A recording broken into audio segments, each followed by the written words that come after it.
Ya se ve su pantalla, doctor. Ah, perfecto. Me avisan.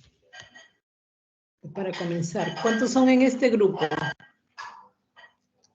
Somos 35. Ya, o sea, nos faltan bastantes. Pero todos han recibido la notificación, ¿verdad? ¿Sí? Sí, ya les había avisado que era a las 6 la clase. Ya, perfecto. Ya.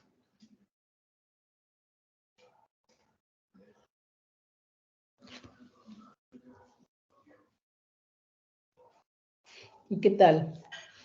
¿Cómo les va? Es diferente de estar solamente en el Zoom, ¿verdad? Estar en el hospital es otra cosa.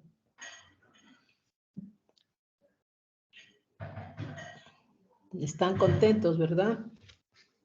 ¿Todos están yendo a hospitales? Sí. Todos, ya.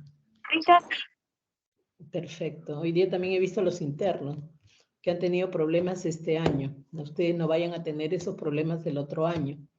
Tienen que hacer los trámites antes, porque ahora pasa por la DIRIS. Si la DIRIS no manda el documento al hospital, nunca van a llegar los internos, porque nadie tiene conocimiento. Entonces el hospital, la universidad tiene que pasar el documento a la DIRIS solicitando los campos clínicos para los internos. Y luego ya eso se regulariza y se envía al hospital con el nombre de los internos. Si eso no se da, ustedes no pueden llegar al hospital. Ese es el detalle de por qué los otros están todavía en problemas. Así que ya saben, antes tiene que ser con anticipación. Entonces vamos a comenzar hoy día.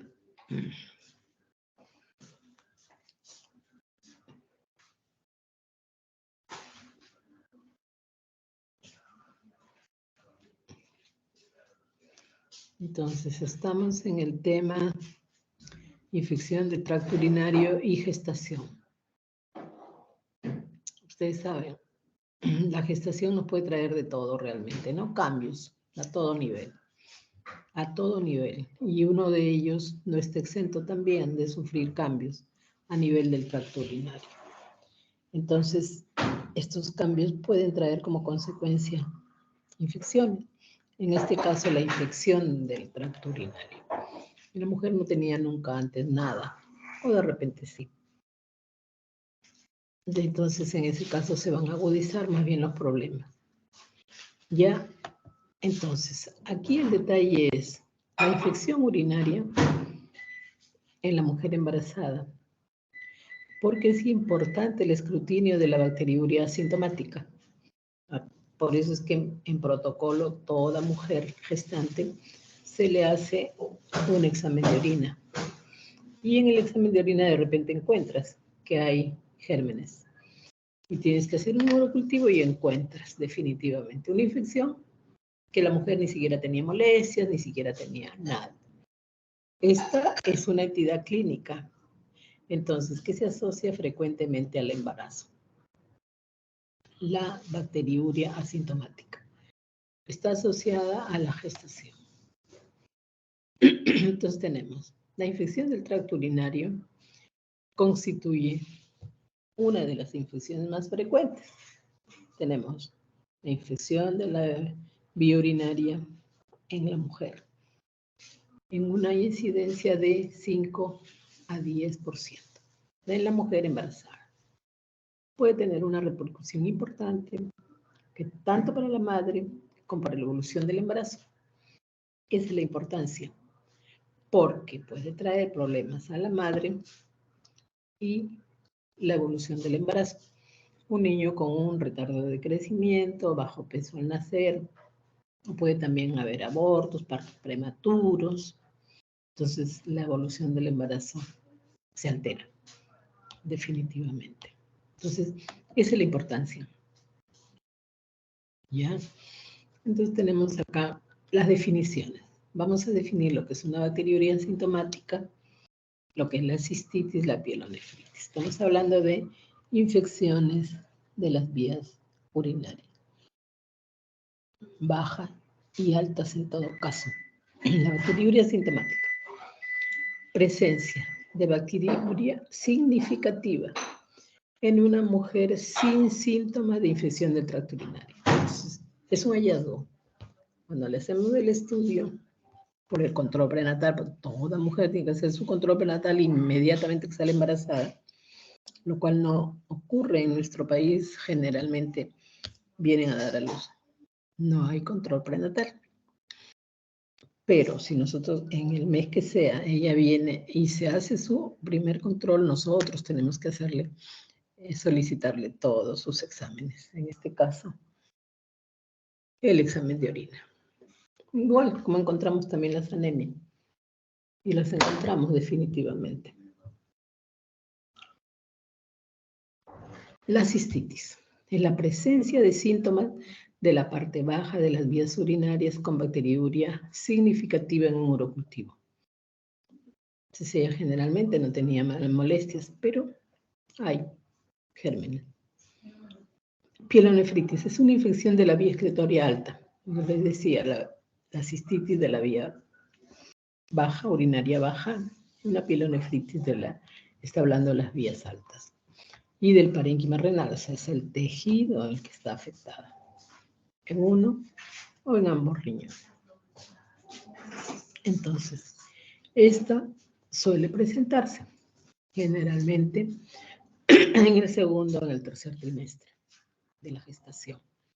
Y es casi siempre secundaria a una bacteriuria asintomática que no se diagnosticó o que no se trató en forma correcta. A veces tú le das el tratamiento a las pacientes y la paciente toma un día, como no tenía molestias, no nos cree, no nos hace caso y no toma el tratamiento adecuado en la forma adecuada como le hemos recomendado. Entonces, él viene ya con un problema más serio. Ya no es solamente una bacteriuria, es una pielonefritis en el extremo, más serio ya en todo caso. Esto es casi siempre secundaria, una bacteriuria asintomática que no se diagnosticó o tratada incorrectamente, porque si ya no viene al control, nosotros no le hacemos pues un examen, entonces no sabemos que ya tiene una bacteriuria y eso puede ir avanzando y hacerse una cosa más seria. Incorrectamente se ha tratado porque, bueno, a veces no toman conciencia, ¿no? Y esto ocasiona signos y síntomas muy floridos que alteran el estado general de la paciente. La paciente viene con náuseas, vómitos, hematuria, viene con cefaleas, fiebre. Entonces ya es una cosa mucho más seria. Necesita hospitalización. A diferencia de una bacteriuria asintomática que la tratamos a tiempo, entonces no hay eso. Y se produce, puedes manejarla, puedes tratarla y no llegar a ser una cosa mayor, como una pielonefritis, ¿no? Que ya requiere una hospitalización totalmente diferente. La bacteriuria significativa, el urocultivo, tiene una presencia de más de 100.000 colonias, unidades formadoras de colonias por mililitro de orina, de un solo uropatógeno en una muestra obtenida por misión espontánea. Entonces acá, la etiología. Al igual que mujeres no embarazadas, la E. coli es el uropatógeno predominante, tanto en bacteriuria asintomática como en infección urinaria y tú en mujeres embarazadas. Entonces, la E. coli va a ser el uropatógeno predominante. ¿Ya?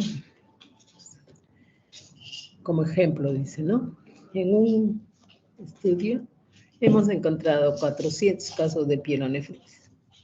Han hecho esos estudios en esos 400 casos. En estos 400 pacientes, E. coli representa el 70% de los casos. Ven ustedes la importancia del diagnóstico, de aislar el patógeno y vemos que el más predominante es este. En todo caso, es el más predominante tanto en la bacteriuria asintomática como en la infección urinaria de las mujeres embarazadas.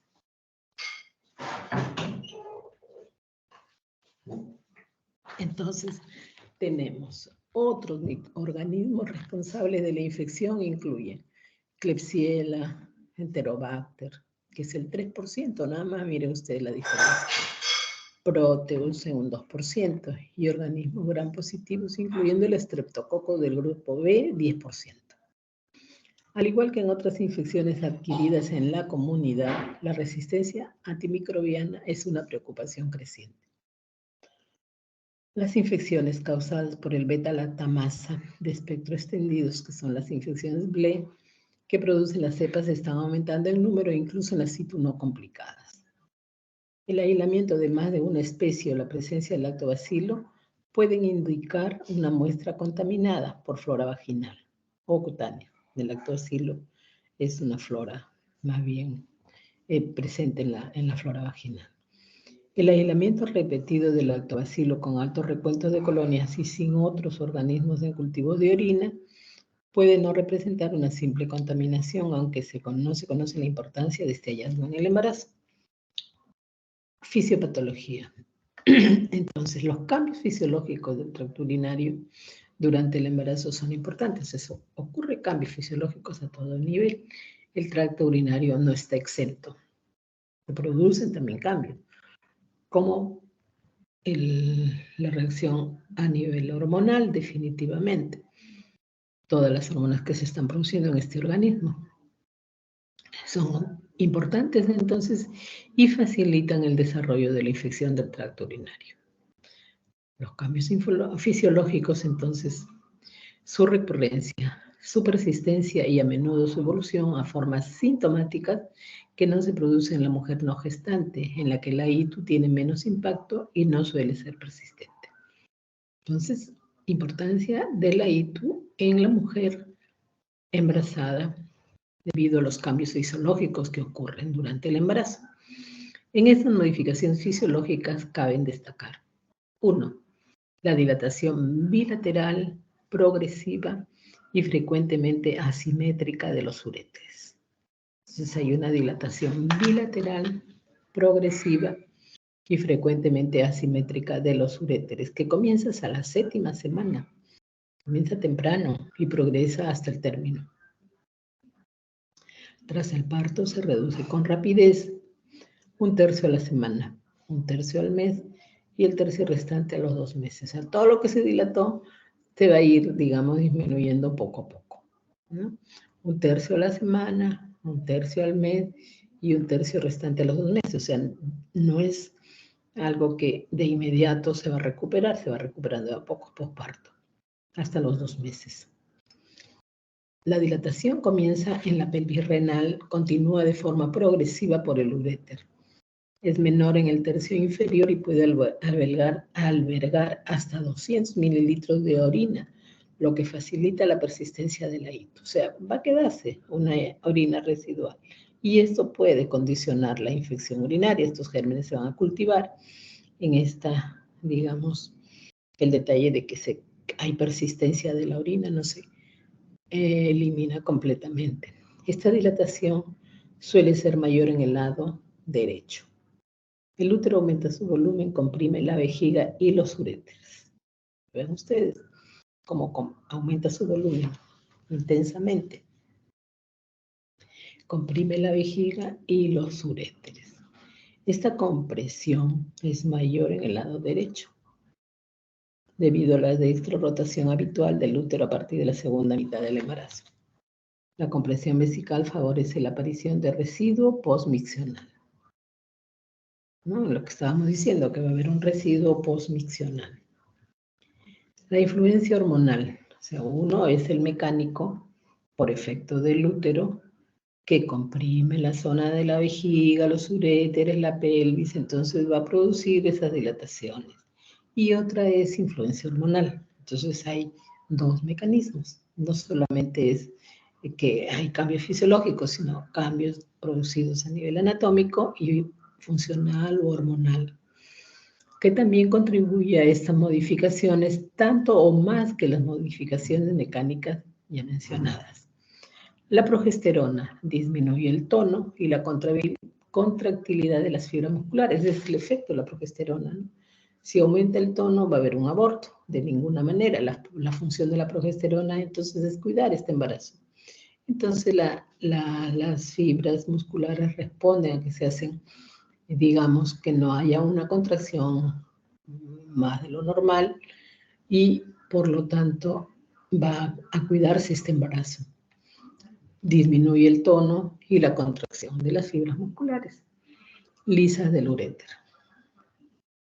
Reduce el peristaltismo ureteral desde el segundo mes, observándose etapas de auténtica atonía hacia el séptimo y octavo mes, prácticamente ni se mueven, lo que favorece el estancamiento de la orina y el reflujo vésico-ureteral.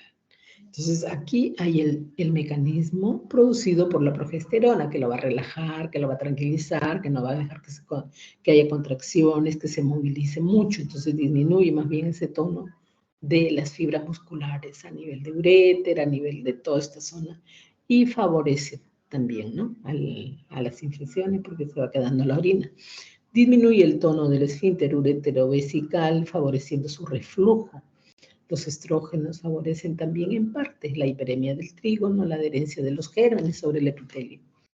Entonces es un mecanismo fisiológico, definitivamente. Otros factores. Hay un aumento de la longitud renal en 1 centímetro. El riñón crece. Cambio en la posición de la vejiga, que se hace más abdominal que pélvica. Está empujada pues hacia arriba. Entonces por eso es más abdominal. Aumento de la capacidad vesical por descenso progresivo de su tono por factores hormonales. En el tercer trimestre puede llegar a albergar el doble del volumen sin generar molestias en la gestante. Aumento del volumen circulante que implica un incremento del filtrado glomerular. El flujo urinario aumenta al principio del embarazo, pero a medida que progresa la estasis urinaria es más frecuente, lo que favorece la bacteriuria. La alcalinización del pH también, ¿no? Entonces la orina va a ser más alcalina y eso también favorece la proliferación de los gérmenes. Aumento en la concentración de azúcares y aminoácidos. Anomalías del tracto urinario. Nivel socioeconómico bajo, antecedentes de ITU, ¿no? ITU cuando es más joven, ITU al inicio de las relaciones sexuales. Entonces, tiene infecciones del tracto urinario, muchas veces a repetición, y en el embarazo no, digamos, o se va a incrementar también esta frecuencia de infección del tracto urinario. Por eso es importante verlo, ¿no? Y a todas las mujeres se les hace como un screening, a todas las que vienen al control prenatal hay que pedirles un examen de orina, un urocultivo, de ser necesario. Tiene diabetes y tiene antecedente de litiasis, definitivamente va a ser infusiones urinarias también a repetición y las recurrencias. La disminución de la capacidad de concentración de la orina por el riñón de la embarazada puede ocasionar una disminución de la capacidad antibacteriana de la orina. La epidemiología. Tenemos 3 formas de presentación de esta ITU. Como una bacteriuria asintomática que se da en el 2 a 11% de las mujeres. O sea, no es poco tampoco, hasta el 11%. Una cistitis en el 1 a 2%. Y pielonefritis, que es menos común en todo caso, de 0.5 a 2%. Entonces, lo más frecuente, lo que es más prevalente, la mayor cantidad de casos, las bacteriurias asintomáticas, que ya les había dicho, se pueden presentar y que tenemos que diagnosticarlas, tenemos que darles tratamiento, de lo contrario se van a hacer una infección más fuerte. En todo caso, ya no vendrá como bacteriuria, sino como una pielonefritis. De frente a la emergencia, a la paciente hay que hospitalizarla, porque hay que preservar el futuro bebé, definitivamente, ¿no? El embrión que ya lleva ahí, el feto, el producto que ya está en evolución. La incidencia de bacteriuria en mujeres embarazadas es la misma que en mujeres no embarazadas. Sin embargo, la bacteriuria recurrente es más común durante el embarazo.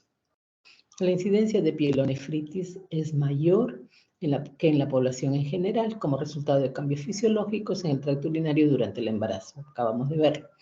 La bacteriuria asintomática ocurre en 2 a 11%, que es lo que nos está diciendo. ¿Cuál es la tasa de las bacteriurias asintomáticas? Entonces es 2 a 11% de las mujeres embarazadas. Ocurre durante el embarazo temprano, con una cuarta parte de los casos identificados en el segundo y tercer trimestre. Sin tratamiento, hasta un 30-40% de las mujeres embarazadas con bacteriuria asintomática desarrollarán una infección sintomática del tracto urinario, incluida la pielonefritis durante el embarazo. Entonces, sin tratamiento van a llegar a ser una infección, incluida la pielonefritis. Hay que tratarlas de todas maneras, por eso hay que diagnosticarla. Para eso tienen que venir al control prenatal y nosotros tenemos que verla, pedirle sus análisis y exigirles, ¿no? Ahí a la paciente tú le das una cita. Usted va a venir tal fecha con tales resultados. Porque si no, no le pones ni siquiera una fecha ni viene. Y si le dices que está bien, ella está perfecta, nunca regresa. Entonces, ahora estás bien, pero no sabemos si mañana estarás igual, ¿no? Entonces, hay que de todas maneras, evaluarlas, controlarlas y en provincias esto es, de todas maneras, en los centros de salud van a su casa a buscarlas. Son las obstetras las encargadas de hacer las visitas por casa, ¿no? En cambio acá nosotros tenemos que esperarlas que vengan y hay que decirles en todo caso, cita, exacto, usted va a venir tal fecha y me va a traer los resultados porque yo quiero verlos. Generalmente vienen tarde, como al quinto mes, sexto mes. ¿Están escuchando bien? ¿Hay algún problema? ¿Sí? Entonces, ya, perfecto, seguimos entonces. Sin tratamiento, hasta un 30 a 40% de las mujeres embarazadas con bacteriuria asintomática desarrollarán una infección sintomática. Vean ustedes, 30 a 40% es bastante que van a desarrollar una infección sintomática. Entonces, inmediatamente que la diagnosticamos la bacteriuria asintomática, hay que darle tratamiento para que no se convierta en una forma sintomática, incluida la pielonefritis. Este riesgo se reduce en un 70 a 80% si la bacteriuria es erradicada. Entonces no voy a tener una paciente con una complicación mayor si yo la trato a tiempo. La cistitis aguda se produce, ya les había dicho, en 1 a 2% de las mujeres embarazadas y la pielonefritis en 0.5 a 2%. Hasta un 70% de las pielonefritis agudas durante la gestación son precedidas por bacteriuria asintomática. Eso también les reitero. Una correcta erradicación de la bacteriuria asintomática durante la gestación reduce en un 80% la evolución a pielonefritis aguda. O sea, no se va a hacer infección si yo le doy un tratamiento y si el tratamiento es adecuado y yo tengo que ver que la bacteriuria asintomática se erradique. Ya, debo tener un control que me diga negativo, no hay nada. Solo así nos quedamos tranquilos. Entonces vemos si la paciente ha seguido el tratamiento como le hemos dicho, ha seguido nuestras indicaciones, porque a veces toman y se sienten mejor, nunca más lo toman. Además, nunca tenían molestias, ¿no? Nosotros les hemos dado tratamiento porque ese es el protocolo, pero hay que informarles, hay que educarlas, hay que conversar con ellas para que lo entiendan. Y si va con un familiar, mejor todavía, porque ahí tenemos una persona que puede hacer que ella haga el tratamiento de la mejor manera. La pielonefritis aguda es más frecuente durante la segunda mitad del embarazo. 4% durante el primer trimestre, el 67% en el segundo y tercer trimestre. Entonces, en este tiempo, de todas maneras, todas ya tienen un control. El 27% en el puerperio. Mujeres con urocultivo negativo en el primer control. 1 a 1.5% adquirirá bacteriuria asintomática más adelante, por lo que no se recomienda un urocultivo de control posterior si tuvo un cultivo negativo. Entonces, tenemos una paciente con un cultivo negativo, tenemos que erradicar la bacteriuria para que no se convierta en una pielonefritis, siendo la pielonefritis la más frecuente en el segundo y en el tercer trimestre. Factores de riesgo. ¿Cuáles son los factores de riesgo? Signos y síntomas. Dice, la bacteriuria asintomática no hay cuadro clínico, pues no tenemos un cuadro clínico, pero se debe tener en cuenta que la complicación más importante es la pielonefritis aguda, demostrándose relación con parto pretérmino, bajo peso al nacer. Esas son las implicancias. Un bajo peso al nacer, ya el niño tuvo problemas y la repercusión es el bajo peso. O un parto pretérmino, un niño prematuro con todos los problemas que ello trae, los gastos y las complicaciones que también ello puede dar. Entonces, la cistitis, la sintomatología se caracteriza por presencia de urgencia urinaria, polaquiuria, disuria, tenesmo vesical, dolor suprapúbico. Además, se puede presentar hematuria, piuria, orina con mal olor. La cistitis no progresa a pielonefritis aguda. No, pero también se ha asociado a parto pretérmino, bajo peso al nacer. Pielonefritis aguda, fiebre mayor de 38 grados centígrados, sudoración, escalofríos. Este es el cuadro aparatoso, que ya viene con fiebre, que ya viene a la emergencia porque tiene fiebre y está embarazada. Entonces se asusta definitivamente, sudoración, escalofrío, dolor lumbar intenso, náuseas, vómitos, hipersensibilidad al ángulo costero y una infección definitivamente. Puño, percusión lumbar o lateral suele exacerbar el dolor. En el 90% de los casos, el lado derecho es el más afectado y puede ser bilateral en un 25%. 40% de las pacientes tienen síntomas de infección del tracto urinario bajo, principalmente disuria y polaquiuria. Entonces, la infección urinaria, la pielonefritis, obligatorio es hospitalización. Las formas clínicas, entonces ya habíamos hablado de las tres, la bacteriuria sintomática, la cistitis y la pielonefritis aguda. Habíamos hablado de la prevalencia de esta enfermedad en la bacteriuria sintomática de 2 a 11%, en la cistitis de 1 a 2%, de la pielonefritis de 0.5 a 2%. Del 20 a 40% de las bacteriurias asintomáticas no tratadas van a evolucionar a pielonefritis aguda. Y en un 60 a un 70% de las pielonefritis agudas son precedidas por una bacteriuria asintomática, o sea que todo confluye en realidad. Tienes una bacteriuria asintomática y no la tratas a tiempo, va a llegar a ser una pielonefritis. Y el antecedente de una pielonefritis es una bacteriuria asintomática. Entonces el tratamiento es obligatorio. Y el manejo, y el diagnóstico, y el cuadro clínico que tenemos que ver, y sobre todo el control, ¿no? Acá lo más importante es el control prenatal.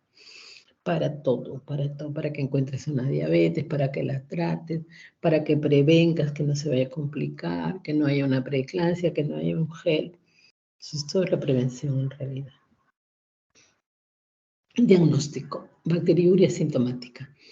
Los hallazgos son un crecimiento bacteriano alto, de alto nivel en el cultivo de orina, en ausencia de síntomas compatibles con la infección del tracto urinario.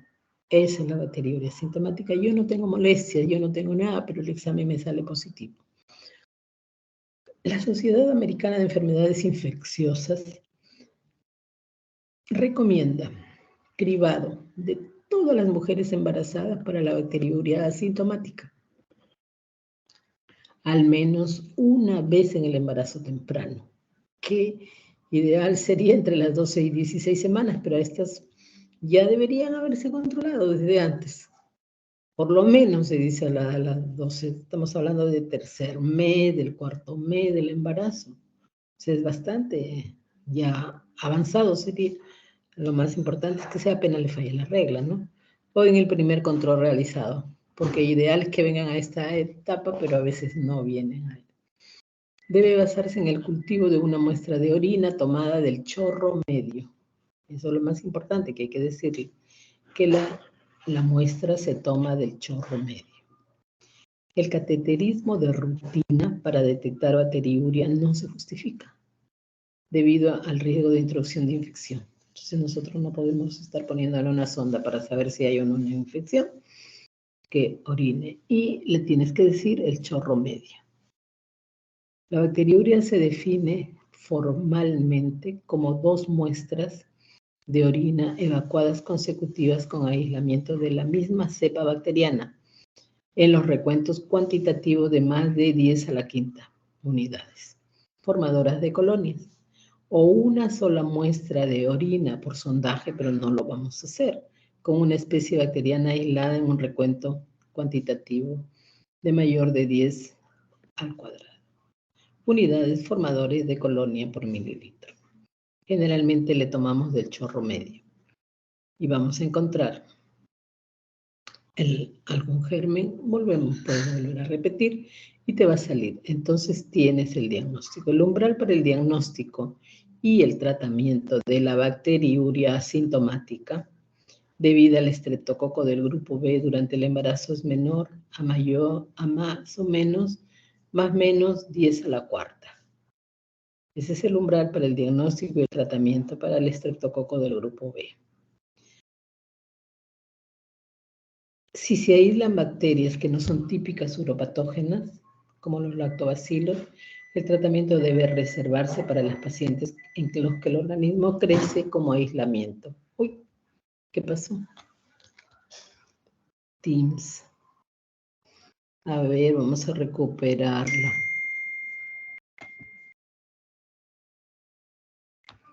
Ya, aquí estamos.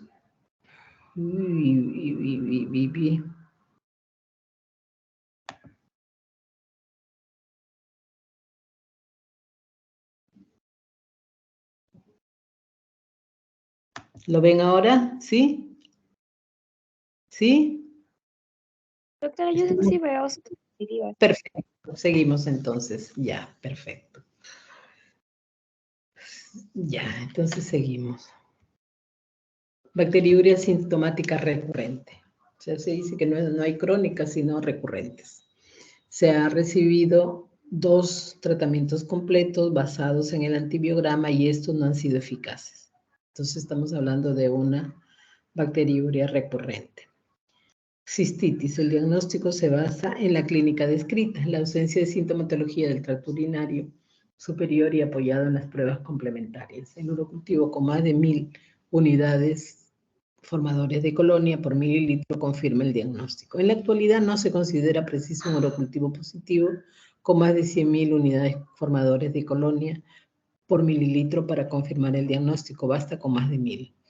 Si la clínica es sugestiva de infección del tracto urinario. Si se aíslan bacterias que no son típicas uropatógenas, como lactobacilos, el diagnóstico de cistitis normalmente se hace solo si se aíslan el recuento de bacterias altas, más de 10 a la quinta unidades formadores de colonia.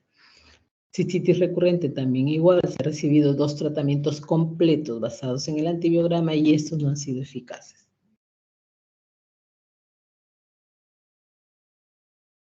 El diagnóstico de pielonefritis aguda. Ahora vamos a hablar de la pielonefritis aguda. El diagnóstico se basa en las manifestaciones clínicas mencionadas con o sin los síntomas típicos de la cistitis. Se confirma con urocultivo de por lo menos 10.000 unidades formadores de colonia por mililitro de un único uropatógeno de una muestra de chorro medio. Siempre la muestra es del chorro medio. La imagen no necesariamente nos va a dar el diagnóstico.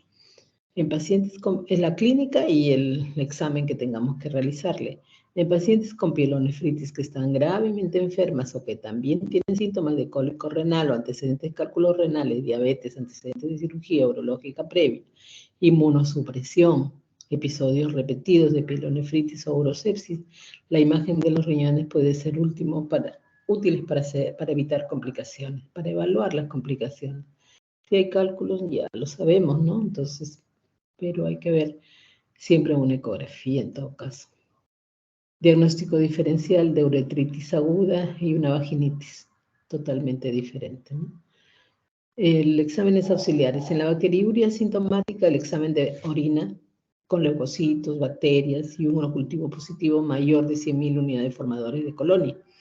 En la cistitis o uretritis, El examen de orina con leucocitos, hematíes y bacterias. Mire, acá ya tenemos hematíes, o sea, hay una hematuria. El urocultivo es positivo, mayor de 100.000 unidades formadores de colonia. En la pielonefritis tenemos el examen de orina con cilindros, leucocitos, hematíes y bacterias. También hay hematíes. Y el urocultivo es positivo. Bioquímica, el aumento de la creatinina sérica. El hemograma, leucocitosis con desviación izquierda, hay una infección. El lactato sérico pueden ser útiles en mujeres con sospecha de sepsis. O sea, ya la cosa se va más allá. Y por eso es que el tratamiento es importante, que sea oportuno, precoz, en el momento preciso, que la veamos y le hacemos el diagnóstico, le damos el tratamiento. Y no esperar a que llegue a ser una pielonefritis o, como en este caso, sospecha de sepsis, ¿no? E informar la gravedad de la enfermedad. Porque puede hacerse así, una sepsis, punto de partida del foco urinario. Y tenemos en riesgo a la criatura también, pues está embarazada. De imágenes, entonces tenemos la ecografía renal, vesical, la radiografía simple de abdomen. Manejo según el nivel de complejidad. Entonces, tenemos medidas generales y medidas preventivas. Establecer el diagnóstico clínico temprano. Tenemos que establecerlo temprano, lo más temprano que podamos, con un examen de orina de rutina, en el control prenatal y repetir en cada trimestre. O sea, no nos molestemos, démosle un examen y démosle otro y démosle otro, porque hay que monitorear que no hayan, hacer seguimiento que no haya infección. Si existe sintomatología o examen de orina sospechoso, se debe solicitar un urocultivo y antibiograma e iniciar el tratamiento empírico según el esquema.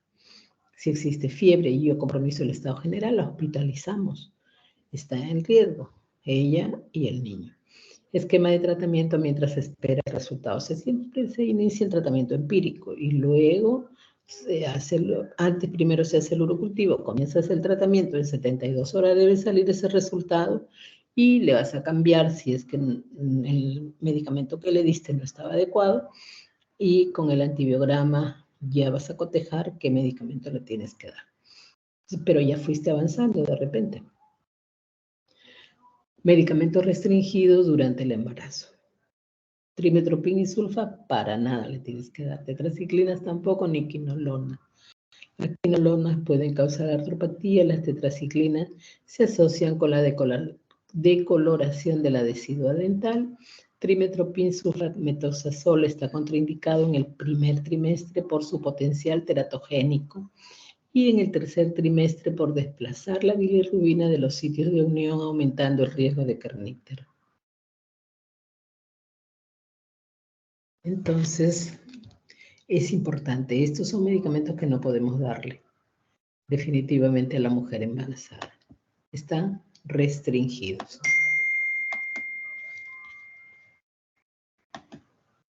Acá. El tratamiento de la bacteriuria asintomática.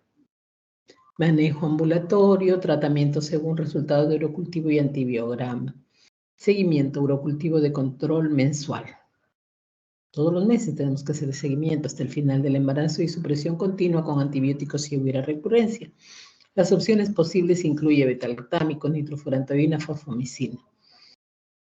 La elección del agente antimicrobiano también debe tener en cuenta la seguridad del embarazo, incluida la etapa particular del embarazo. ¿En qué etapa está? Primera, segunda, tercera.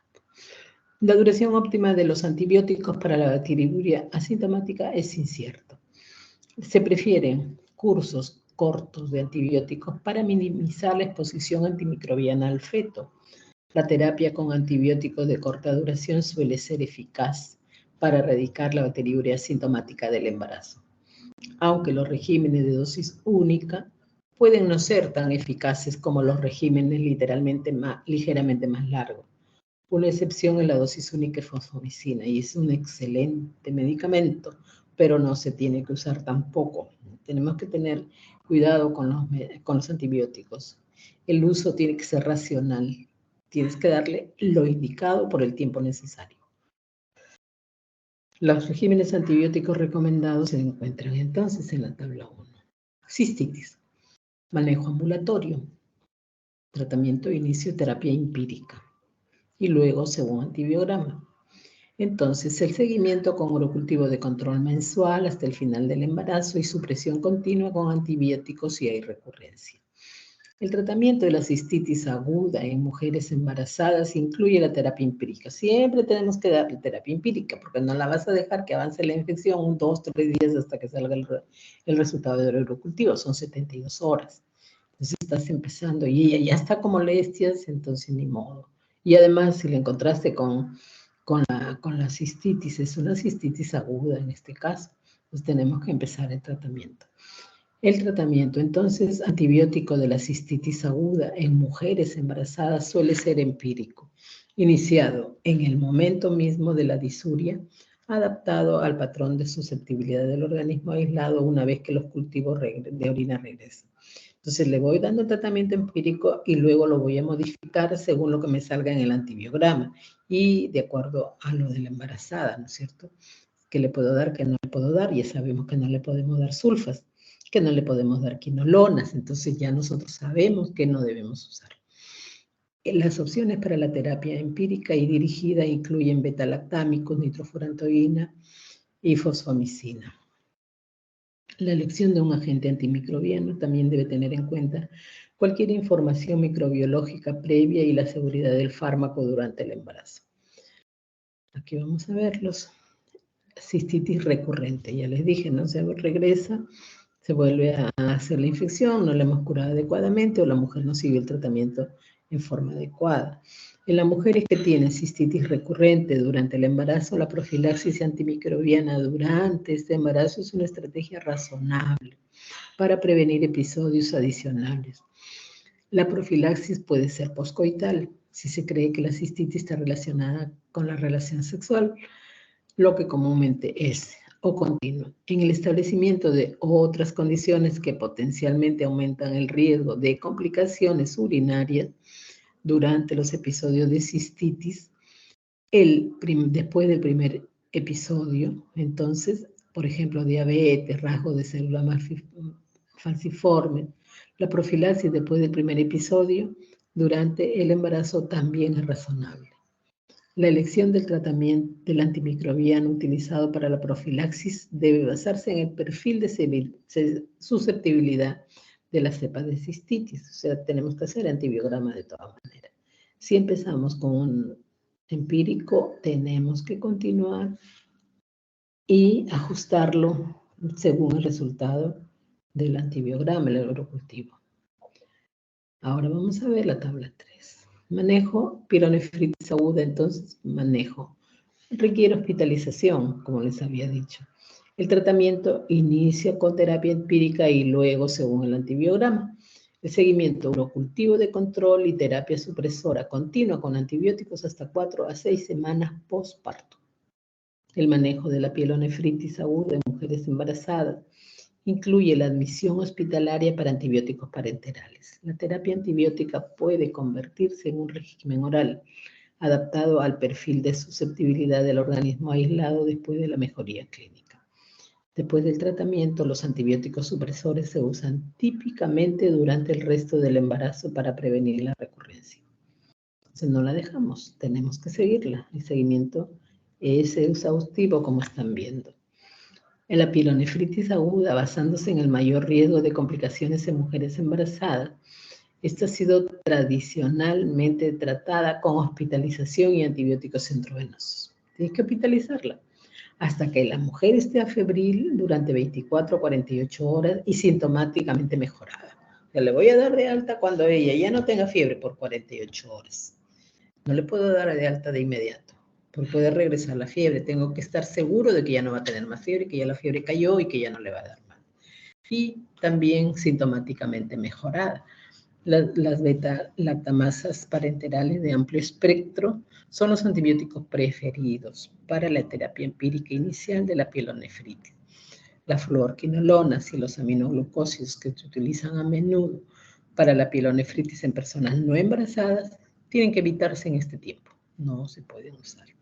Para las mujeres con antecedentes de infecciones con enterobacteriaceae productoras de beta-lactamasa de amplio espectro, o sea, BLE, u otros factores de riesgo, un carbapenem es una opción apropiada para la terapia empírica. Algunos estudios en animales han mostrado efectos fetales adversos con ibipenem, cilastatina, por lo que meropenem, ertapenem, doripenem son los carbapenem preferibles para el uso durante el embarazo. Todos los penem. Al igual que las pacientes no embarazadas con pielonefritis complicada, las mujeres embarazadas en general tienen una mejoría definitiva dentro de las 24 a 48 horas de la terapia antibiótica adecuada. Una vez afebril, durante 48 horas, las pacientes embarazadas pueden ser cambiadas a la terapia oral guiada por los resultados de susceptibilidad del cultivo. O sea, si yo tengo a mi paciente afebril, le voy a dar de alta, ¿no? 48 horas ya no tiene fiebre, le voy a dar de alta, tengo que pasarle a vía oral. Tiene que estar sintomática o asintomática ya, no tiene tantas molestias, tolera su vía oral y ya le puedo dar de alta. Y le voy a dar, entonces, el tratamiento hasta completar 10 a 14 días de tratamiento. Las opciones orales se limitan principalmente a beta-lactamasas, o si se encuentra en el segundo trimestre, trimestoprim, sulfametoxazol. Para las mujeres que no usarán profilaxis antimicrobiana durante el embarazo después de un episodio de pielonefritis, generalmente revisamos los cultivos mensuales de orina para evaluar la bacteriuria recurrente y tratar cómo se indica debido al riesgo de pielonefritis recurrente también, ¿ya? Importante, entonces, seguimiento. El seguimiento mensual tienes que hacer un urocultivo hasta que tu urocultivo esté negativo. 1 o 2 cultivos negativos ya no tienes problema, porque ya sabes que no hay mayor costo, pero hasta el final del embarazo hay que verlo. Entonces, aquí lo que estábamos mencionando, ¿no? El cuadro en la tabla 1, antibióticos para la bacteriuria asintomática y la cistitis en el embarazo. ¿Qué le puedo dar? Nitrofurantoína, amoxicilina, la amoxicilina clavulánico, generalmente es el que usamos, la cefalexina, la cefuroxima, la fosfomicina, tripetoprim, sulfametoxazol, habíamos dicho que lo tenemos que evitar, ¿no es cierto? En el primer trimestre por el riesgo de teratogenicidad, tubo neural, por interferencia en el metabolismo del ácido fólico y el riesgo de hiperbilirrubinemia neonatal con carníteros. Entonces es importante tener en cuenta esto. La fosfomicina no alcanza los niveles terapéuticos en los riñones, por lo que no se debe usar si se sospecha de pielonefritis. Se le puedo dar cuando se trata de, ¿no?, una bacteriuria asintomática que se de forma recurrente. Y hay que tener cuidado de todas maneras. La dosis es 3 gramos vía oral como dosis única. Buenos resultados en realidad, ¿no?, cuando se lo tiene que dar. En la tabla 12, el régimen parenteral para el tratamiento empírico de las pielonefritis aguda en gestantes. ¿Qué le voy a dar? Si es la pielonefritis leve a moderada, la ceftriaxona, un antibiótico que usamos mucho, 1 gramo cada 24 horas, aunque también se puede dar 1 gramo cada 12. Cefepime, 1 gramo cada 12. Astreonam, 1 gramo cada 8 horas. Alternativa para los que son alérgicos a los beta-lactámicos. Ampicilina, gentamicina, ¿no? Hemos dicho que los aminoglucósidos se asocian con ototoxicidad fetal. Este régimen debe ser usado si se ha excluido la intolerancia, o sea, cuando tú ves que puede haber otras cosas, ¿no?, de otros agentes. Pielonefritis severa o asociada a inmunodeficiencia y o drenaje incompleto de la orina. Piperacina, todos los penem, meropenem, ertapenem, doripenem. Es más severo, estamos hablando de una cosa muy seria, hay que tener cuidado. Ingreso hospitalario. Una vez ingresada la paciente, se deben realizar los siguientes controles: tacto vaginal, su test de bicho, cómo está ese cuello, va a dar a luz, puede dar a luz, no le toca, está avanzada, no, etcétera. Esto lo vemos en el estudio que le tenemos que hacer. Control de temperatura cada 8 a 12 horas, control de la dinámica uterina, control de la diuresis, monitoreo fetal, hacer un NST. Es la única forma de saber cómo está la criatura, ¿no? ¿Cómo está? ¿Está bien? Que no está sufriendo cada 24 horas. Ecografía renal, hemograma completo, PCR, electrolitos, urocultivo. Tratamiento de la sepsis y o pielonefritis intrahospitalaria. Entonces, acá tenemos la primera opción y la segunda opción. La primera opción con Astronam, Ceftazidima, Cefepime, que son los medicamentos que usamos realmente. Y en la segunda opción, amicacina, fosfomicina. ¿No? En todo caso, la fosfomicina presenta un elevado contenido de sodio, concretamente 1 gramo contiene 14.4 mil equivalentes, por lo tanto, considerando un peso promedio de 65 kilos, la paciente va a recibir 187.2 mil equivalentes de sodio. Entonces hay que tener cuidado porque estos nos pueden hacer problemas, ¿no? De la eclampsia, de la preeclampsia y de todas las complicaciones que pueden haber en el embarazo. Entonces siempre hay que tener mucho cuidado y avanzar según lo que podamos, ¿no? De repente la amicacina, bueno, tienes que usarla, definitivamente, ¿no? El detalle es hacerlo muchas veces por tiempos cortos, ¿no? En todo caso, 7 días. Y si hay buena respuesta, no más. Y hacer el seguimiento. Entonces, acá tenemos el esquema por la evolución del embarazo en el primer trimestre, en el segundo trimestre, en el tercer trimestre. Si es una bacteriuria asintomática, si es una cistitis, si es una pielonefritis.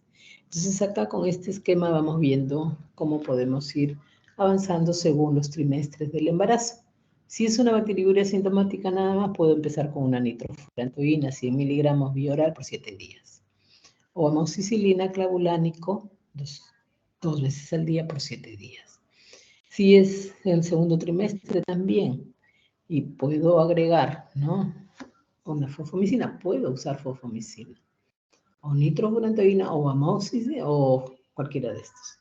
Igual si es en el tercer trimestre. Si es una cistitis también, por ahí estamos.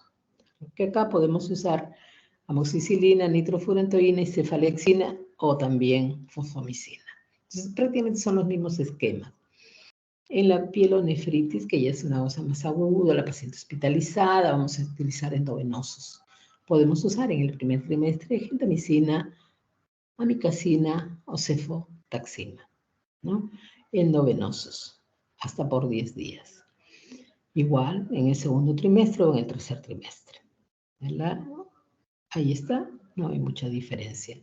Y también podemos usar cefotaxima, ¿no? Por 10 días en los 3 trimestres. Sí, no queremos usar, porque habíamos dicho el detalle de los aminoglucósidos y la ototoxicidad. Entonces, si nos va bien con el otro esquema, no tenemos problemas.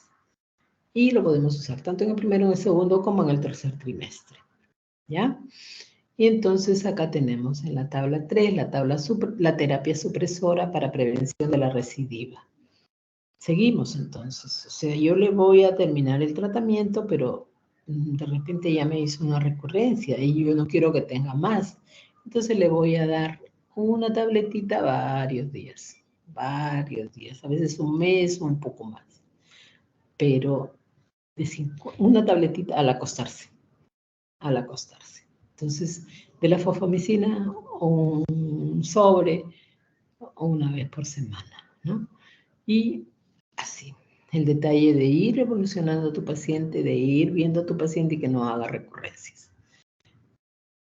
La nitrofurantoína también, pero de repente tuvo relaciones y él está relacionado con el sexo. Como que tiene relaciones y termina con su cistitis, como ella dice, o con su infección urinaria.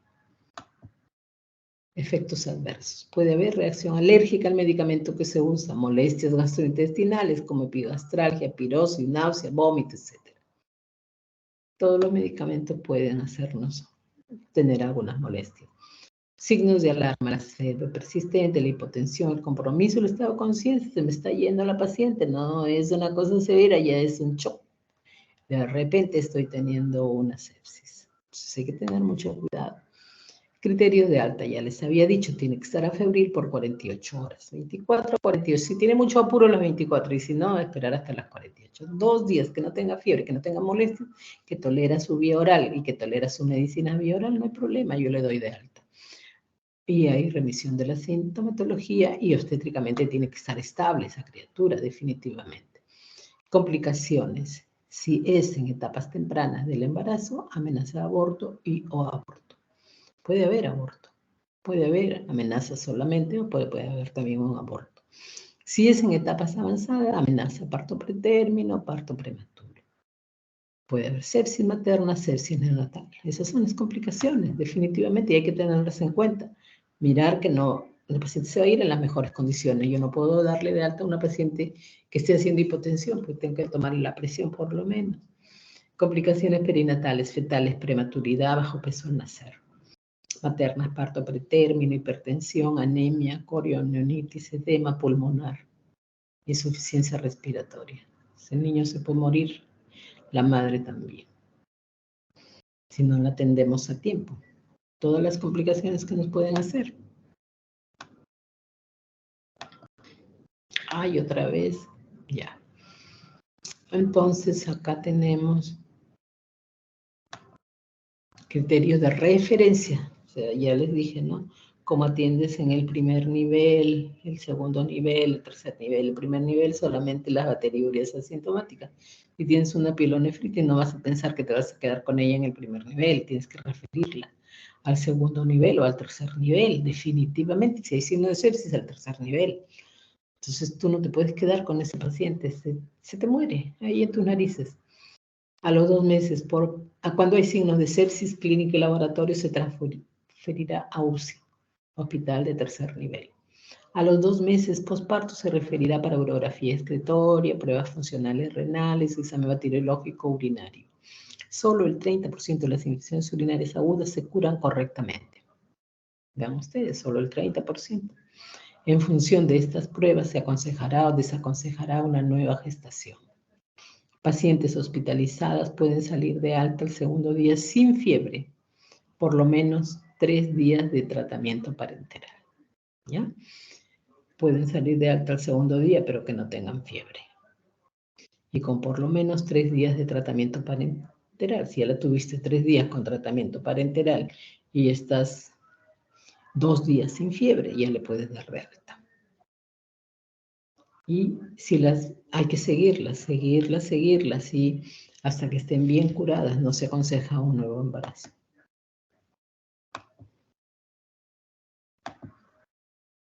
Entonces acá tenemos un flujograma. ¿Qué es lo que tenemos que hacer? Una paciente que tiene un urocultivo, el primer control. En el primer control tenemos que hacerles todo su batería y básicamente orina. Un urocultivo y saber cómo está y tratamiento según lo que requiere. Si es positivo, tratamiento, urocultivo positivo y después tiene que haber un control post-tratamiento.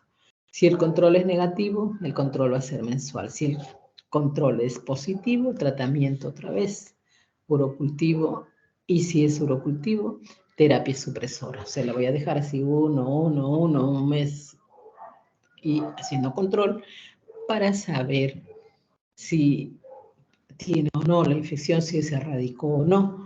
Y vas haciendo estudios en el camino para descartar que no haya una anomalía urológica, que no haya algún otro tipo de problema. Tiene cálculos, tiene una malformación, nació con doble sistema pielocalicial, doble uréter, etc. Entonces, estas cosas tenemos que saberlas.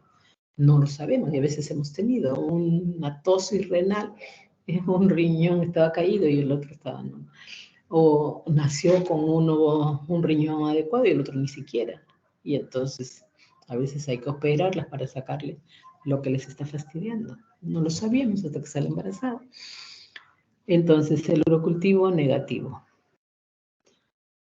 Pero hay un riesgo elevado, siempre un control mensual. Si es riesgo bajo, ya no repetimos el control. Todo depende de nuestra evaluación. Que hemos evaluado a nuestra paciente, que la tenemos que tratar adecuadamente, seguir el control. Todos los meses tiene que salirnos un cultivo negativo. Si hay un cultivo positivo en algún momento, el tratamiento, para que no se convierta en una infección más severa, más seria, que nosotros no podamos, digamos, manejar en algún momento, ¿no? Que se nos va de las manos, una paciente puede morir con el problema foco urinario. a partir de foco urinario. Es serio, realmente, ¿no? Y sin embargo, la paciente vino sin molestia, no tenía, ella no refería nada, no molestaba nada. Y ahí está, la bacteriuria sintomática. Muy bien. Entonces, ¿algo más? ¿Alguna pregunta? Gracias por su atención, de todas maneras. ¿Alguna pregunta al público que han estado escuchando atentamente? Llegamos a los 35 participantes, o sea, todos llegaron. Todos presentes, ¿verdad? Lisa, ¿sí? Sí, ahora están todos en la reunión. Ya todos los felicito, porque por lo menos escuchar la clase atentamente, hacer alguna pregunta. Esta es la infección urinaria es una patología bastante frecuente que la vamos a encontrar cuando ustedes hagan su internado. Es una de las patologías más frecuentes que viene en emergencia. Vía respiratoria sería la primera, vía urinaria la siguiente. Y en nosotros nuestras gestantes. En el control prenatal encontramos de todas maneras bacteriurias asintomáticas. Hay que tratarlas, hay que manejarlas, no las podemos dejar así. Ya no tiene molestias, pero tiene que entender que podría tenerlas. Ella y su niño. O sea, son dos y es un binomio. A los dos hay que tratarlos. Y tratarle de forma adecuada, racional. Ya saben ustedes, elegir un buen antibiótico que no tenga problemas de teratogenicidad. Nosotros tenemos que hacer el bien. Esa es nuestra función. Muy bien. ¿Preguntas del público? No hay preguntas. Ya vi que lo entendieron todo. ¿Sí? A ver, Melissa. Parece. Todo bien. Todo Doctora. bien. Dime, ¿quién habla? Buenas noches, Luis. Ya, Luis Carrizo. Sí. Sí, No, muy Damián. bien. Una Damián, consultita. dime. Fuera una paciente gestante diabética y estuviera con bolsa colectora, muestra de orina, ¿no? ¿Cómo sería para que el personal de enfermería le tome, en este caso, la muestra, ¿no?, de orina, como usted mencionó, de chorro medio? No, pues ya no puede ser de chorro medio porque es bolsa colectora, ¿no es cierto? Claro, Entonces, más bien le cambiamos la bolsa y tratamos de lavarla bien, limpiarla bien y tomar. De todas maneras, una muestra, ¿no? Se supone que limpiándola y todo, y luego tendrás que explicarle que le vas a tomar una muestra, en qué condiciones. Y yo creo que sí lo puedes hacer. Le tienes que quitar la bolsa, pues, ¿no? Y de todas maneras, esperar a que por lo menos haga, ¿no? Y si no, la misma bolsa, pues, de la misma bolsa, que se supone que está limpia, aséptica, y tomar la muestra de ahí, no hay otra, ¿no? Igual que si tuvieras que ponerle a la paciente que tiene sonda, tienes que tomarle de la misma sonda, ¿no? sí. Sí, pues es exacto, ¿no? O sea, el chorro medio es la que puede obedecerte, la que está en buenas condiciones. Esta está diabética y tiene todo, la bolsa es por algo, definitivamente, ¿no? Bien, ¿algo más? Damián, ¿no? Tú estuviste la Sí, semana doctora. pasada por acá. Muy bien, muy bien. Doctora, buenas noches, Bautista. Bautista, ¿cómo estás? Hoy día te extrañamos, no llegaste. Sí, No doctora, tuve llegaste. un pequeño problema. Muy bien, muy bien, Doctora, disculpe, quería hacerle una consulta. bien. En el caso de la bacteria asintomática, solo se diagnostica finalmente con el recuento mayor de 100 unidades formadas de colonias sin necesariamente haya presencia de leucocitos.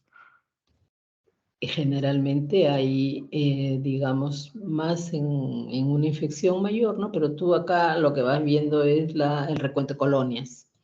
También puede haber leucocitos. Puede haber, no hay problema. Ya, sí, puede haber o no. Y los leucocitos.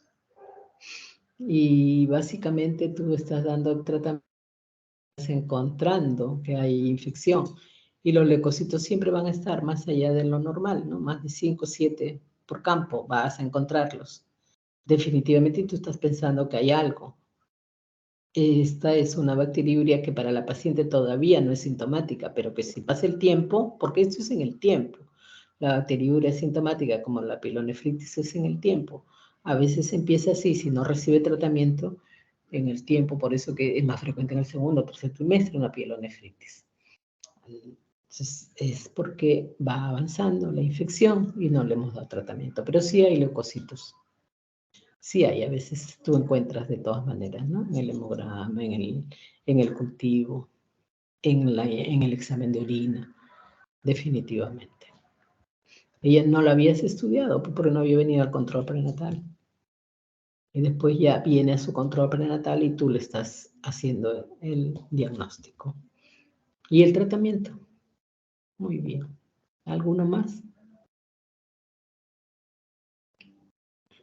¿Alguna otra pregunta? ¿Todos satisfechos? Ahí está el esquema, ahí está el flujograma. Es importante que tengan en cuenta eso. Si es positivo, si es negativo. Pero incluso en negativo puedes seguir haciendo si tiene factores de riesgo. Porque puede ser, como dice Damián, puede ser diabética, ¿no? Que puede tener algún problema de fondo. Entonces hay que hacer seguimiento. Muy bien, ¿no hay más? Nos estamos viendo entonces hasta la próxima, lo que nos toque. Con el grupo